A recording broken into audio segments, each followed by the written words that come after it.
السلام علیکم ناظرین، آج ہمارے چینل کی ایک اور قسط آپ کے سامنے بیان کی جا رہی ہے۔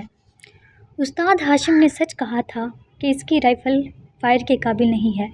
یہ علیحدہ بات کہ وہ خرابی اس کے اپنے ہاتھوں کی پیدا کی ہوئی تھی۔ رائفل کی فائرنگ پن کاغذ میں بند کر کے اس نے مجھے واضح اشارے دیا تھا کہ مجھے اس کی غلط بیانی کے بارے میں معلوم ہو جائے اور میں یقین کر لوں کہ وہ اپنے ملک پر قربان ہو گیا ہے، لیکن اس طرح کہ اپنے زیر کمان کی جان کو بچا گیا تھا۔ اس وقت مجھ پر خود بخود اس کی آخری گفتگو کی گتھیاں کھلتی چلی گئیں۔ اس نے اپنی رائفل یہ کہہ کر میرے حوالے کی تھی کہ رائفل خراب ہے، لیکن اس کے ساتھ اس خرابی کا علاج بھی میرے حوالے کر دیا تھا۔ اور یہ تو آپ جانتے ہوں گے کہ ہر سنائپر ریٹائرڈ ہوتے وقت اپنی رائفل اپنے جانشین کے حوالے کرتا ہے۔ اس نے بھی یہی کیا، مگر مجھے شک بھی نہیں ہونے دیا۔ پھر اس نے کہا تھا کہ مجھے دوسرا راستہ معلوم ہے، اور وہ دوسرا راستہ ایک ایسی سمت کو جاتا ہے جہاں سے لوٹنا ممکن نہیں۔ اور پھر اس نے وعدہ کیا تھا کہ وہ مرے گا نہیں، اور یقیناً شہید مرا نہیں کرتے۔ ہاں ذیشان، وہ آج بھی زندہ ہے، مجھے اپنے ارد گرد محسوس ہوتا ہے۔ اس کی شہادت کے بعد دشمن کو خود بخود یقین آ گیا تھا کہ وہ بدلہ لے چکے ہیں۔ مگر یہاں بھی استاد چال چل گیا تھا۔ اس نے میرے ہاتھ سے دشمن کا خاتمہ کرایا اور میں محفوظ تھا۔ یہاں بھی دشمن کو شکست ہوئی تھی۔ مجھے شدت سے رونا آیا اور میں اس دھوکے باز کو یاد کر کے رو پڑا۔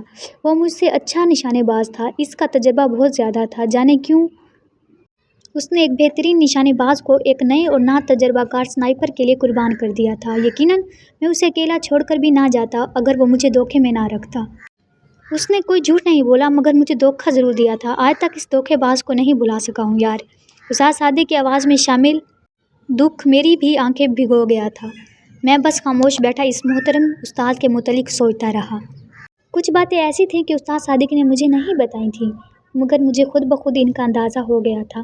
استاد ہاشم نے اپنی واٹر بوٹل اور پستول یہ کہہ کر استاد صادق کے حوالے کیے تھے کہ یہ وزنی ہے، مگر اصل وجہ اور تھی۔ وہ اپنے حصے کا پانی اپنے شاگرد کے حوالے کرنا چاہتا تھا۔ اس طرح پستول اور اس کے اضافی راؤنڈ بھی رستے میں استاد صادق کے کام آ سکتے تھے۔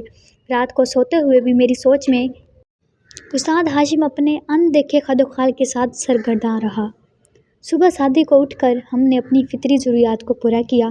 آج میں ان درختوں سے زیادہ دور نہیں گیا تھا، مگر اجالا ہونے سے پہلے ہم کیموں فلاج ہو کر بیٹھ گئے تھے۔ پوری رات ہم نے پانی پیے بغیر گزاری تھی۔ صبح دم اچھی خاصی پیاس محسوس ہو رہی تھی۔ پہلی روشنی کے ساتھ دشمن کی چہل پہل شروع ہو گئی تھی۔ میں نے دوپہر کے وقت خوب احتیاط سے اطراف کا جائزہ لے کر واکی ٹاکی سیٹ آن کیا، مگر اس کی بیٹری ڈاؤن ہو گئی تھی۔ میں نے اضافی بیٹری لگا کر واکی ٹاکی آن کیا اور دشمن کی آواز سننے کی کوشش کرنے لگا۔ واکی ٹاکی کی آواز کو مدھم کر کے میں نے کان سے لگا لیا تھا۔ چند لمحوں بعد ان کی آوازیں سنائی دینے لگیں۔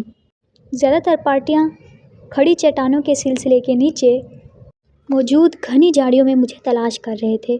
میں نے مجھے اس لیے استعمال کیا کہ ان کی نظر میں یہ کارروائی کرنے والا میں اکیلا تھا، اور اگر یہ نظر انصاف دیکھا جاتا تو ان کا محرم میں ہی تھا۔ تھوڑی دیر بعد ان کی باتیں سننے کے بعد میں نے واکی ٹاکی آف کر دیا۔ استاد صادق نے پوچھا، کیا کہہ رہے ہیں؟